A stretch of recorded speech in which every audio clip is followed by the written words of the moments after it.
This happened a few months ago, back in the spring. It was that strange in-between period of my life. I had just graduated, had no real responsibilities yet, and way too much free time. Finishing school a semester early seemed like a great idea when I was drowning in assignments. But once I actually had all this free time, I had no clue what to do with it. My full-time job wasn't starting until June, and most of my friends were still busy with classes or finals. So, until then, I was just floating, feeling stuck in the gap between two phases of my life. It was actually really discomforting and made me feel worthless. I'm someone who always needs to be doing something productive, so just sitting around for days on end watching time pass was killing me. That's probably why I said yes when my mom asked me to check on my Uncle Rick's beach house. It was an easy favor. Drive down to Rehoboth Beach, make sure nothing was leaking or damaged, and do some small maintenance to save Rick the cost of hiring someone. Oh yeah, I should probably mention that I'm from Pennsylvania and Rick's house is in Delaware, so the drive's not so bad. Just a little over 2 hours. The house is massive. The kind that comfortably holds my entire extended family every summer. 25 of us packed into one place, playing games and drinking too much. Honestly, those two activities are the only distinctive things about our family. This house isn't exactly on the shoreline, but it's not too far from the beach either. It's nestled in a quieter neighborhood lined with tall beach grass and winding roads. Fast forward to some random day of the week that I honestly can't even remember. I think it was like a Thursday or something. I left in the late afternoon, which in hindsight was probably a dumb idea. The drive was pretty chill. When I got to the house, everything seemed normal. I made my way inside and ran through Rick's checklist. I checked the faucets, the breakers, and walked the property. Everything looked fine. To be completely frank, it felt strange being there alone. I'd never seen that house without miscellaneous board games sprawled about and crowds of family members noisily drinking. The silence was definitely the most eerie thing about it.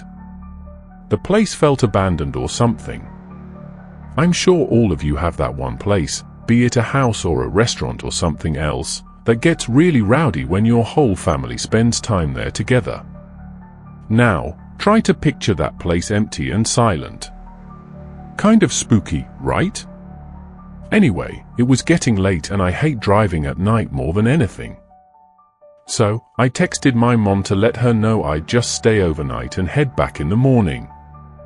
She told me that was a good idea and reminded me to thank Uncle Rick for letting me stay there, which I did. I made myself some food, messed around on my phone for a bit, and then started washing up for the night. Usually during family gatherings, I'd get jammed into one of the smaller rooms on the 3rd floor while other relatives got to claim the nicer, bigger rooms. I'm not complaining about the system at all. I'm just telling you how things tended to go.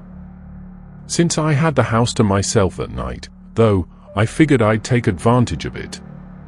The master bedroom on the 2nd floor has a private bathroom, a massive walk-in closet, and a ridiculously comfortable bed. The decision wasn't exactly difficult. I knew that's where I'd be sleeping. I climbed in around midnight and quickly drifted off. I don't remember what time it was when I woke up, only that something startled me awake. I was still a little groggy, but I was dead sure a sound had just come from the closet, like something had fallen in there. Without making any noise, I craned my head to look at the closet. Even that small action sent my heartbeat racing. My mind was awake, but my body refused to move. It was like some kind of sleep paralysis without the paralysis. I could move. I just didn't want to. I didn't want to find out if there was something in that closet. I squeezed my eyes shut and told myself to go back to sleep. And I almost did. But the literal second I started drifting back into sleep, I heard it. A muffled thump from inside the closet. I squinted my eyes just a smidge and tried convincing myself I'd imagined it. But I knew I hadn't. As if overcome by some invisible force, I laid there in complete paralysis with no control over my body whatsoever. Not like before, this time it was real. I couldn't move even if I wanted to. Until that moment, I didn't truly understand what it meant to be frozen in place. I listened in horror as the closet door slowly creaked open. Through barely open eyes, I watched as a dark figure stepped into the room. It just stood there beside the bed, motionlessly watching me. Maybe 20 seconds passed, each second feeling impossibly long. Then, silently, it turned and left the room. I stayed completely still, barely breathing. The footsteps moved across the floor, but instead of heading downstairs like I had expected them to, they actually creaked upstairs to the 3rd floor. My stomach churned. The only staircase led up. There was no exit from there. My mind was screaming at me to do something, but I was too afraid. I couldn't overpower a grown man. I had no idea if he was armed. The only thing I could do was wait. After a few painful moments in my own head, I worked up the courage to snap myself out of the paralysis. Quietly, I reached for my phone and dialed 911. As soon as the dispatcher picked up, I whispered as quietly as I could, telling them someone was in the house. I slipped out of bed and just as quietly turned the lock on the bedroom door. Then I waited. Minutes dragged painfully by until flashing red and blue lights illuminated the windows. I was actually kind of shocked at how quickly the police arrived. I ran down the stairs, threw open the front door, and nearly collapsed in relief when I saw the police. They didn't hesitate. They stormed inside, moving quickly through the house. I waited outside. It didn't take them long. According to them, the house was empty. I was in disbelief. I had heard the footsteps go up, and there was nowhere to go after that, so he must have still been in the house. There was no other explanation. The police insisted he must have slipped past me, that I was too freaked out to notice. I knew that wasn't true, but what could I say? The guy had vanished. I wasn't comfortable letting the police just leave, though, so I called Rick. Rick wasn't having it. He snapped at the police and told them to check again, and that my life might have depended on it. So, they did. They searched again, more thoroughly this time. Rick told me to follow them and watch what they were doing, and so I did. The officers moved methodically, opening every closet and checking under beds, tapping at the walls like they were expecting something hidden behind them. They pulled back the shower curtain in every bathroom, double-checked the locks on the doors and the windows, and that's when they found it. One of the bedroom windows on the 3rd floor, the room I should have been sleeping in, was unlocked. One of them stood by the door while the other one went downstairs and stepped onto the back deck. I opted to go outside with the second officer, mostly because the thought of being locked in the house with some stranger sickened me. The officer shined his light around the property, but there was nothing out there. He started scanning the roof, and to my horror, his beam swept across something terrifying. It was him. It was that stranger that had been in the house. He was just sitting there on the roof. He was this disgusting-looking bald man in tattered clothing who looked like he hadn't seen a shower in years. The next hour was a blur. The cops communicated with each other and they got the guy off the roof in cuffs. The police said he was probably homeless and squatting in the house for days, maybe longer. But when they asked him how he got in, how long he'd been there, and why he was hiding in the closet, he didn't answer. He just kept that eerie vacant look like none of it mattered to him. He was in the back of one of their police cars shortly after that. And that was that. The whole thing was so crazy that it's still hard to wrap my head around. As much as I try, I cannot figure out why that guy had been hiding in that closet of all places. Maybe he heard me enter the house and hid in the first place he thought of. I still don't know how he got into the house. Rick doesn't either. It's impossible to get to the roof from the ground, so I feel like that explanation is pretty illogical. The rest of my extended family has been insisting that Rick ups his home security, but he's refused every time for reasons I can't explain.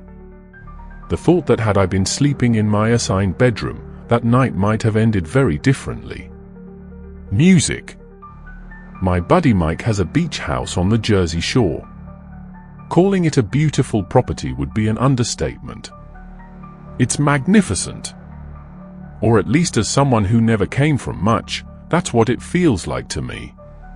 I obviously don't know the history too well. It's not my family's house after all.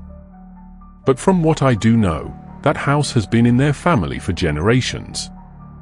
Mike's grandparents had been trying to use it as their permanent place of residence for the longest time. But unfortunately, they recently passed away. Without anyone living there anymore, the house is dormant most of the time since most of Mike's extended family lives on the West Coast and his parents are too busy to make good use out of it. The upside to an otherwise sad situation, though, is that Mike is essentially allowed free access to it whenever he wants. I'm pretty sure it was Mike's dad's intention to rent the house out to try and make some extra cash, but as far as I know, the gears aren't exactly turning on that one. It's not exactly an easy task to find someone willing to rent out a beach house during the off-season, so you can't really blame the guy. It was sometime in mid-July when Mike hit me up and asked me if I wanted to come down for the weekend. He didn't have to twist my arm. I had nothing going on, and the thought of kicking back at a beach house, especially one that was nice, was an easy yes. His plan was simple. We'd hang out, maybe hit the beach during the day, then head to the boardwalk at night and just enjoy the shore for what it was. It wasn't some crazy party weekend or anything like that, just a chill escape from the usual. And honestly, I was looking forward to it. Mike and I live pretty close together, so he was going to pick me up and drive me down with him. That Friday, I packed a duffel, threw it in his trunk, and the two of us made the drive down. The first night was chill. We got in sometime around 6 o'clock, dropped our stuff off in the upstairs bedrooms, and settled in. The house has that cozy, slightly musty beach house smell, like a mix of salt air and old wood. Not in a bad way, more like history. You could tell it had seen decades of family summers. After grabbing a quick bite from a sub shop nearby, we decided to walk the beach for a bit just to take in the evening. Mike brought a couple rods with him, so we figured we'd try our luck fishing for a while. It wasn't really about catching anything, though. It was more about being out there. At one point, we stumbled across a pair of girls about our age. They were walking barefoot along the shoreline, and Mike being Mike struck up conversation right away.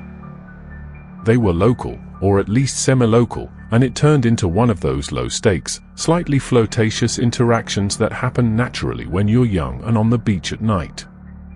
We got their numbers, and they continued their walk while we continued fishing.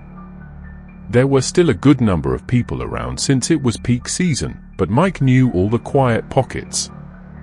Private beach access, tucked away paths through dunes, little spots between houses where the lights didn't reach. We ended up finding a nice stretch to ourselves where the only sound was the water and the wind. It was the kind of night that made you forget about real life for a bit. The next morning, we woke up around 9 o'clock and decided to go for a run along the boardwalk. It was already warm out by then, but there was a breeze coming off the ocean that made it bearable. We weren't doing anything crazy, just a couple miles to get the blood flowing. Mike's a pretty active guy, and I've been trying to stay in shape, so it felt good to move after a night of lounging around. The rest of the day kind of slipped by without us noticing. Later that evening, Mike floated the idea of hitting a few bars in Seaside, but we were both wiped. Even though the idea sounded fun in theory, the thought of waiting in line and yelling over music didn't really line up with how our bodies felt after a full day in the sun. We ended up crashing kind of early instead. Sometime after midnight, I woke up to a shrill, piercing beeping. At first, I thought it was part of a dream, but after a second or two of lying there in the dark, I realized it was real. It sounded like a smoke detector. One of those sharp, high-pitched alarms that cut straight through your skull. I threw myself out of bed and started scanning my surroundings in an effort to pinpoint where the beeping was coming from. It didn't sound like it was coming from my bedroom or anywhere else on the second floor. After focusing for a few more seconds, I got the impression that it was actually coming from above me. Without thinking, I yanked the bedroom door open and made a beeline for Mike's room. With both hands, I jolted him awake and told him to follow me. He immediately caught onto the situation and hurried after me, not even bothering to put a shirt on. As if our lives depended on it, the two of us bolted up the stairs, completely unsure of what we'd be running into. The third floor was mostly dark, except for a little bit of moonlight leaking in through the window at the end of the hallway. We flipped the lights on and started scanning the space, still expecting to see or smell something burning, but there was nothing. No smoke, no flickering lights, no signs of a fire at all. Actually, it was baffling. Eventually, after some painfully irritating minutes of searching for the source of that god-awful noise, I found something. In one of the bedrooms, tucked neatly under a pillow, was a small black device. Before calling Mike into the room, I decided to examine it myself a little, mostly out of pure confusion. It was the size of a walkie-talkie, all black with the exception of a blinking red light on top. That was it. No buttons, no stickers, no screen. Just a smooth jet black casing, that blinking light, and a single switch on the side. Or at least what looked like a switch. I flipped it off, and the beeping stopped immediately. Mike entered the room at the same time. His eyes flicked from the bed to me to the device in my hand. Neither of us said anything at first. We locked eyes, and I could tell he was just as confused and just as scared as I was. After a few more seconds of silence, he asked me if I had ever seen that black thing before. I said no and asked him the same, to which he also said no. For the next hour, we tried figuring out what that thing was, how it had gotten there, and what had triggered it. But no answer we came up with was satisfying. Mike swore none of his family members had been in that house in ages. And I believed him. I mean, why would he lie about that? Plus, who the hell would put that thing in their own home? You might think it was for safety or something, or maybe a substitute for a faulty upstairs smoke detector. But again, there was no fire, so it hadn't even prevented any emergencies. And then the matter of how it had gotten triggered in the first place, that was the scariest part about the whole thing. We were sitting in Mike's room in the dark when I had a crazy thought. I couldn't believe it hadn't occurred to me until then. The switch! I pulled out the device and very quickly flipped the switch on and off. And you guessed it, the shrill beeping started up again and stopped as soon as I flipped it off. Both of us froze and Mike whispered, "Oh my God." The thought hit us both at the same time. The only way to operate the device was by hand. Someone else was in the house. We didn't waste any time. Mike dialed the police while I locked the door, barricading it as best I could. We waited for what felt like forever, and finally the police showed up. We quickly made our way downstairs to intercept them. After giving them a very brief description of what was going on, they did a full sweep of the house while we waited outside by the front door per their instruction. When they finally came back downstairs, what they told us was horrifying. Apparently, every single window on the third floor was wide open, even the bathroom windows. And it wasn't just that. The beds were flipped, drawers were pulled out of dressers, and everything was on the floor. The room where I had found the device looked completely ransacked. Even though it was nice and neat when we searched up there, I felt like I was losing my mind. And so did Mike. But after being escorted upstairs by the officers, we had no choice but to accept the reality. The officers didn't find much else. No one hiding, no prints, no weapons. After another 20 minutes or so, they told us to make sure all the windows were locked and secured from now on and to call again if anything else happened. Then they just left. Mike and I didn't feel safe being in that house after someone probably crazy or on drugs, had messed with us like that in such an unexplainable way, too. But we had no choice. We told ourselves we'd sleep there the rest of the night and leave early in the morning. And that's what we did. Luckily, whoever had been in the house must have left because nothing else happened throughout the night. There are still parts of this night I can't explain. And I can only imagine what Mike must be feeling. For all we know, whoever had been in that house that night might have never left. This happened a decent while ago, back when I was 22.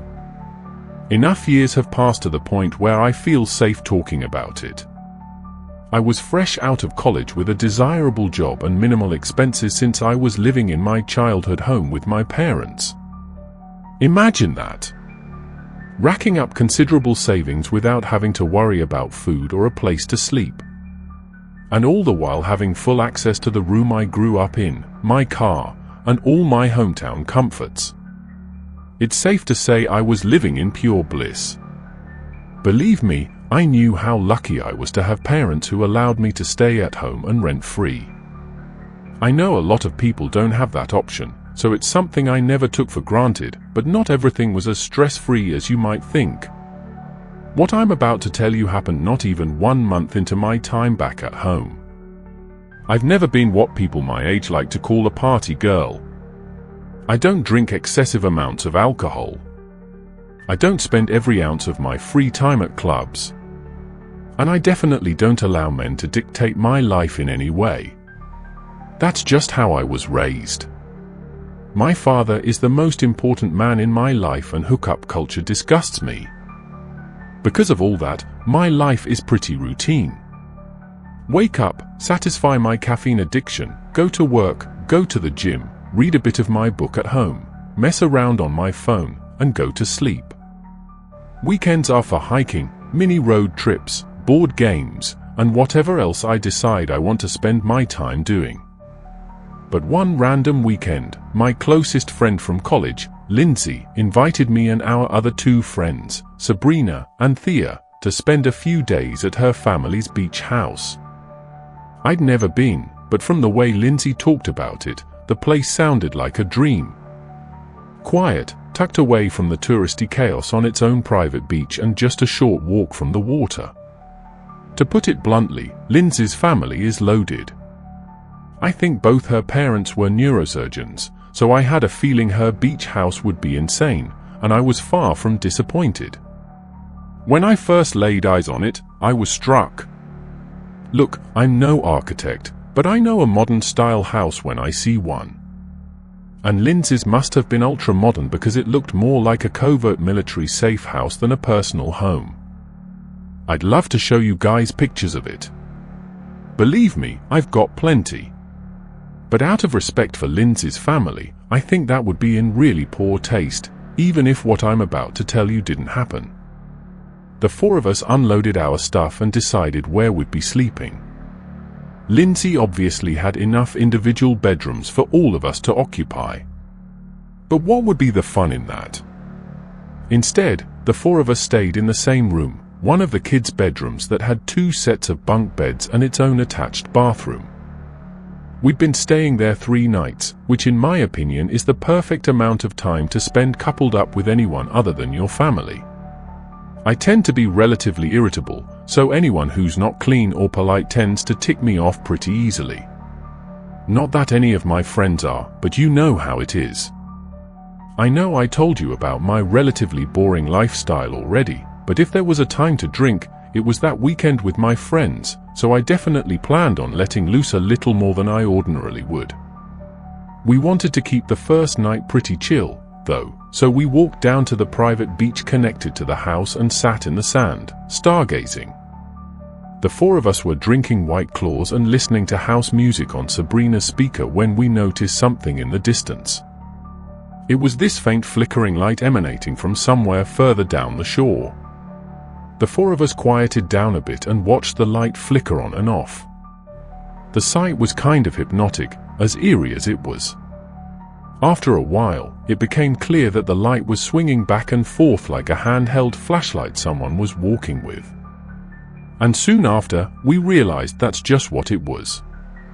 It looked like 3 or 4 people casually walking in our direction. Not running or stumbling or moving strangely, but strolling at a leisurely pace. As they got closer, we started hearing the sound of laughter, which caused all of us to relax a bit. Considering how late it was most likely just a group of teenagers or even people our age. They must have noticed us because at some point, one of them yelled out, "Hi," in a friendly voice.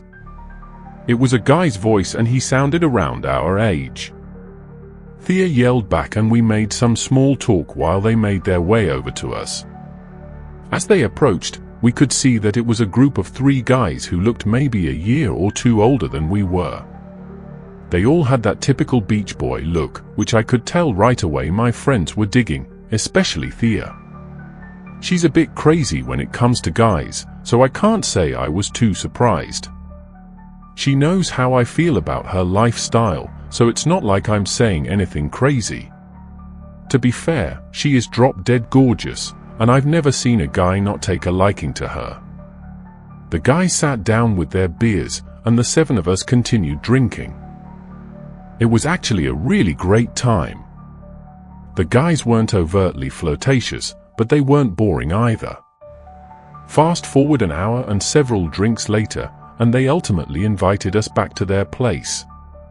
Personally, I was exhausted and was leaning towards going to sleep, but I could tell all 3 of my friends wanted to continue hanging out with the boys, especially Thea, of course. I decided not to spoil everyone's fun and called it a night for myself, telling my friends to go on without me. There were only 3 guys after all, and I had no intention of hooking up with anyone that night. I walked back towards Lindsay's house while the 6 of them walked along the beach, presumably towards wherever the guys were staying. I washed up and went to bed. Sometime after 3 o'clock in the morning, I woke up to a FaceTime call from Lindsay, which was confusing since she should have either been home by then or asleep next to one of the guys. I answered her in a groggy voice, and what she said woke me up instantly. She basically screamed into the phone that Thea and Sabrina had been kidnapped and I needed to get her car immediately. Her words were like a bucket of ice-cold water being splashed across my face. I've never felt a more intense sense of fear and adrenaline. I didn't waste a second. My hands were literally shaking as I quickly threw on some clothes and sprinted down the stairs. I asked her why she had called me instead of the police, and she reassured me that she already had. She told me to stay on the line as she walked me through it. With her instruction, I managed to open the driveway gate, find her car keys, and speed out of there in a matter of minutes. She told me they were about 10 houses down the beach to the left, so that's where I started driving. She described the car and told me what direction it had gone in, and I slammed on the gas to try and catch up. There wasn't a single car on the road and I was driving at an insanely unsafe speed. It was a miracle I didn't get pulled over. After a few minutes of driving, I noticed a car matching Lindsay's description driving slowly in the distance. Then I hung up the phone, called the police, and told them exactly where we were. The dispatcher told me to keep my distance so as not to alert them to the situation. So that's what I did. After what felt like forever, I spotted cop lights up ahead. The car ahead of me didn't try to evade the police. I can only imagine that they assumed it was an unrelated stop. I pulled the car over and watched everything unfold. It was pure chaos. The cops forcibly removed all 3 men from the SUV at gunpoint. They put them in cuffs and escorted them back to one of the cruisers. Then one of the officers walked over to the trunk of the car and pulled it open to reveal both Thea and Sabrina bound and, from the looks of it, pretty badly bruised. As horrifying as the whole experience was, it was nothing compared to the sequence of events told from their perspective. All 3 of them were comfortable with me writing this. By the way, we're still close in contact. So, I obviously asked them, but none of them wanted to write it themselves, and for good reason. To keep things short, after I went to bed, they all continued drinking. Lindsay is the only one who remembers things clearly, since she was trying to be at least a little responsible, given it was her family's house we were staying in. At some point, the guys Thea and Sabrina were with suggested they all go to bed. So, the 4 of them split off while Lindsay told the 3rd guy she was going home. He was really upset about that, which Lindsay initially thought was because he wanted to get with her. She told him she would have been down but had to watch her house, and he got angry. They yelled at each other for a bit, and he ended up telling Lindsay to get the hell out of his house and never come back, which she was more than happy doing. Halfway home though, she realized she had forgotten her purse. So, she went back to get it. That's when she saw the guys throwing Thea and Sabrina into the back of the car before driving off. She called the police, then me, and that was that. Thea's parents are both lawyers, and they jumped through dozens of hoops to do 2 things. Keep the event as far away from the public sphere as possible and make sure those guys got maximum prison sentences. They accomplished both. Turns out the house they were staying in didn't even belong to them. It was owned by some random old couple who were on vacation in a different country. That, plus the slew of other crimes they were charged with, put them away for a long time. Although I still think there's no sentence long enough that can properly compensate for what they did. As much as I hate admitting it, this traumatized me for years. I couldn't do beaches, late nights, or talking to strangers, no matter how harmless they seemed or how safe a situation felt. I became antisocial and drifted away from the girls for a little. But luckily, that's since changed. I can't even begin to imagine how this incident affected Thea and Sabrina. Part of me feels like not remembering anything is a blessing in disguise. I think the craziest part about the whole thing is the fact that had I not gone home, I might not have been able to reach Lindsay's car in time. And had it not been for that, the police may have never found those guys' car.